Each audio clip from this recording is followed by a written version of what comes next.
What's up mga kabahay? So meron nga pala kaming bagong project na maliit lang, no? Tindahan lang siya o cafe.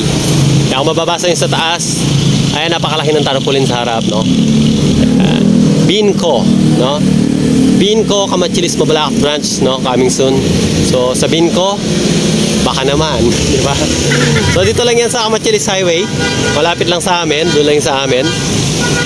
Ayan, napakalapit lang dito. So papakita ko sa inyo kung anong gagawin natin sa loob. Pasok tayo. So dapat sana ang gagawin namin na cafe, itong isang pwesto na to nga pala. Kaso dito hindi na nagtuloy. Ito ay dalawang pwesto, kaya so lumipat na lang kami dito. At hindi pala ako, yung may-ari pala. So lumipat na lang kami dito, na lang kami gagawa kasi magiging dalawang store na ito. So itong makikita nyo dito sa kanan, no? Ito yung magiging cafe, then magiging parang convenience store naman itong sa kaliwa. So basically ang gagawin namin dito, na finish, yan nakikita nyo naman, stucco finish yung wall. At least dito lang sa cafe part. Ito as is, ganyan lang siya. Makikita nyo ito yung binabanatan na nila Rangel tsaka ni Posong yung wall, no? Para i-ready for stucco finish. Ayan. Ayan yung dati niyang kulay, ganyan lang. Tapos yung taas, gagawin na lang namin, i-repaint na lang din namin ng black, no? So industrial lang ang dating. Then dito yung ating counter, gagawa tayo ng counter para dito. Tapos merong menu dito, dito yung menu. Ayan. Tapos ito yung para magiging selfie corner, no? Ito selfie corner, gagawa tayo ng logo ng rito, cafe. Ito yung parang tasa. Parang tasa ng kape. Tapos may ilaw yun sa likod at may shelves sa harap. So abangan nyo yun. Dito naman, hanging na shelves, no? Na may mga metal frame. Tapos naman dito, sa store, ang gagawin natin yung counter dito.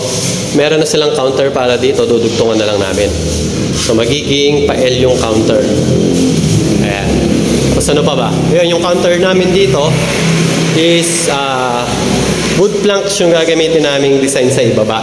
Instead na dati sana gagamitin is WPC fluted panel. Tsaka ito sana, no, fluted panel sana to kasi nagbago yung isip ni Madam dyan. Tapos meron mga merchandise silang binibenta. So gagawa kami ng hangeran para sa mga shirt. And then mga ilang pirasong anong tawag nito? Shelves. And then meron din tayong gagawin sopa rito. Sopa na may ilaw dun sa likod. So yun lang mga kabahay, abangan nyo yan. I-update ko kayo sa mga darating na araw na kung ano yung natatapos namin dito. Okay? Okay guys, so update tayo dito sa ginagawa nating cafe. Ayan o, Binco. So fast forward na agad tayo. Patapos na. Ayun, so yung last time na pinakita natin, nag-stucco pa lang. Ayun na yun yung stucco. Ganda, di ba? Pero wala pang top coat yan, itatop coat pa natin yan ng matte shield. So yan yung stucco natin sa mga wall. Ayan o, stucco na tong buong area ng cafe. Tapos ito yung nagawa namin bar counter with matching planks, no? China planks, so yung paleta. So, hindi tayo bumili ng bago, luma talaga para magmukhang rustic. Ang finish pa na gagawin natin dyan is susunugin ko pa yun ng konti bago ko siya i-sealer. And then itatop coat natin siya siguro ng matte lang na color. Ayan, nalagay na rin yung mga ilaw. Ayan. May ceiling fan na rin tayo. Ito yung mga pendant light, no? Try natin sindihan para makita nyo. Ayan, may ilaw yung ating ceiling fan. Tricolor to, yan. Yun, no? Yan, ang ganda ng vibe, no? Tapos ito pala, itatap pa to. Buksan din natin yung iba. Ayan, yung gulong. Yun.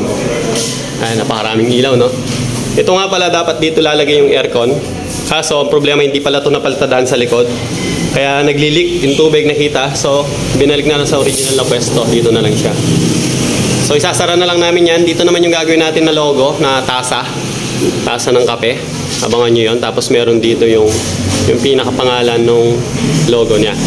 Na neon light siya tayong ilalagay dyan. Kaya naglagay kami ng abang. Sasara namin yan para ma-repair ng stock mamaya nila Posong. Saka nila Rangel. Mamaya papunta sila rito. Ayan, sila Papang Willie yung bumanat dito. Ayan yung ating counter, no? Ayan, nire-purpose lang natin to. Galing to dati do sa dating na nangupahan dito sa kabilang pwesto, no? So, story to. Ayan yung kanyang mga lalagyan, mga shelves, no? Tapos naglagay kami ng pintura ito. Yan, ganyan siya. Yan. Tapos ito, alam nyo na yung tumatakip dito yan. Okay? So, dito bumili rin sila ng ina-assemble na lang na sink. Yan, para kung kinakailangan. Maglalagay ng time faucet dito. Ayos na yan. Okay, so yun din. No? Mamaya pupunta na sila Elmer dito para magpintura. Babarnis na namin to, mga kabahay. Saka yung sopa na ginawa natin na yun. Napagawa na natin cushion na foam nun. Alright, so sunod na update natin dito is pagkatapos na talaga siya. So abangan nyo yun, mga kabahay, okay? Guys, update tayo dito sa ginagawa naming cafe. Ito nga pala yung ginawa ko, pinakita ko sa live. Ayan. Yan yung tasa ng kape na magiging logo ng coffee shop. So lalagyan ng tasa dito. Yan. Baliktad lang, baliktad natin. Yan. Huwag bumabaliktad. Yan. So ganyan. Ganyan yung tsura niya hang namin doon sa wall. Tapos magdi-display sila ng tasa dito, no? Yan. So kaya sinusunog ni Posong yan para yung ginagawa namin technique diyan. Yung mga himulmol ng plywood yan, madali lang masunog yan. Pagka niliya mo yan, madali nang kuminis yan. Mamasilya namin yan ng buo. Kulay black nga pala yung kulay niya, no guys? So ito yung update natin ngayon. May mga ilaw na tayo. Ang ganda na, oh. Gusto ko finish natin lalo lumitaw yung ganda. Ayan. Patapos na nga pala kami. Ito, pinasukat na natin yung foam. Ayan yung mga ilaw natin. Ceiling fan, okay na. Bar counter natin, okay na. May ilaw na rin. Ayan. So dito namin lalagay sa part na to yung coffee mug. So kung mapapansin nyo, no, basa ito. I-retouch lang namin yan. Pinagsinsilang kasi ng wiring yan. So mamaya tuyo na yan, papantay na yung kulay. Yan namin ihahang yung tasa. Tapos may neon light yan sa taas. Ayan na, ginagawa na nila. Dala na ng mga nag-install. Tapos ito yung ginawa natin dito sa counter, no? Ayan. So shugi ban yung ginawa natin technique dyan. Sinunog natin yung pine wood na palette na planks. Ayan. Ayan na yung taas. So patapos na tayo rito. Ayan. Patapos na tayo. Ito pa yan. Ginawa namin. So papatungan ko yun ng tiles, no? Ikakat ko lang yan. So may LPG gas dito. Dito pag gusto nila magluto. Lalagay silang stove dyan. Ito, dito bumili na lang sila ng ready-made. Ayan, patapos na kami rito. Ito yung mga shelves para sa store. Okay, so update ko kayo. Siguro yung next update natin na turnover na yun. Tapos na, no? Okay. Alright guys, so tapos na yung ating mini project dito, no? Yung coffee shop. Ayan yung bin ko. So pasok tayo, pakita natin loob. So malapit na yung mag-start, no? Dry run na nga yun. Nag-dedicate na sila ng sticker. Ito yung mga menu nila. No, malapit sa Kamachilis, sinuulit ko, Kamabalakat. Doon lang yung kanto ng Kamachilis, harap ng Skytech. Pasok lang kayo, ito yung landmark, yung harap ng apartment na kulay pula. Okay, pasok tayo para makita natin yung mga ginawa natin dito. Let's go! Ayan, nasa loob. So, ito yung counter natin, no?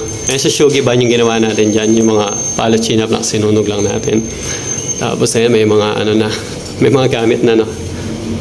Ito ginawa rin natin. Yan, mga industrial design na shelves na mga dinagdag natin dyan. Pwede naman tayong pumasok dito ng konti. Yan, ganito yung itsura niya sa loob. Yan, sinet up natin yung mga machine. Okay. So, dito talaga yung coffee shop. Kasi dito yung store ito. So, ayan, stucco finish wall. Tapos yung mga pendant light natin. Tapos, naka-install na rin yung ceiling fan sa taas. Yung sofa, may foam na rin. Set up na yung mga table. Ito yung pinakita ko doon sa live, no? Yung ginawa nating coffee mug. So, i-on muna natin yung ilaw.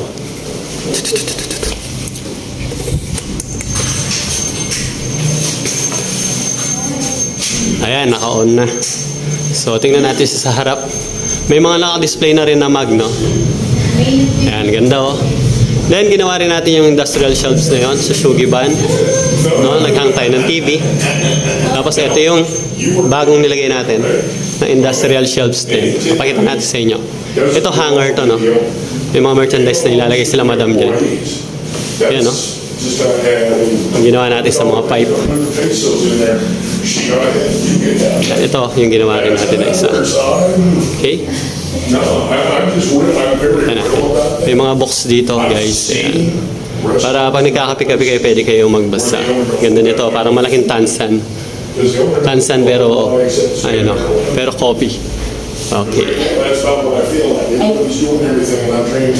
Alright. This little kid in the Kansas. So, okay na tayo dito. All goods na tayo dito, guys. So, yun yung naging maliit na project natin. Coffee shop. Not anybody else's. Alright. So, salamat sa panonood, mga kabahay.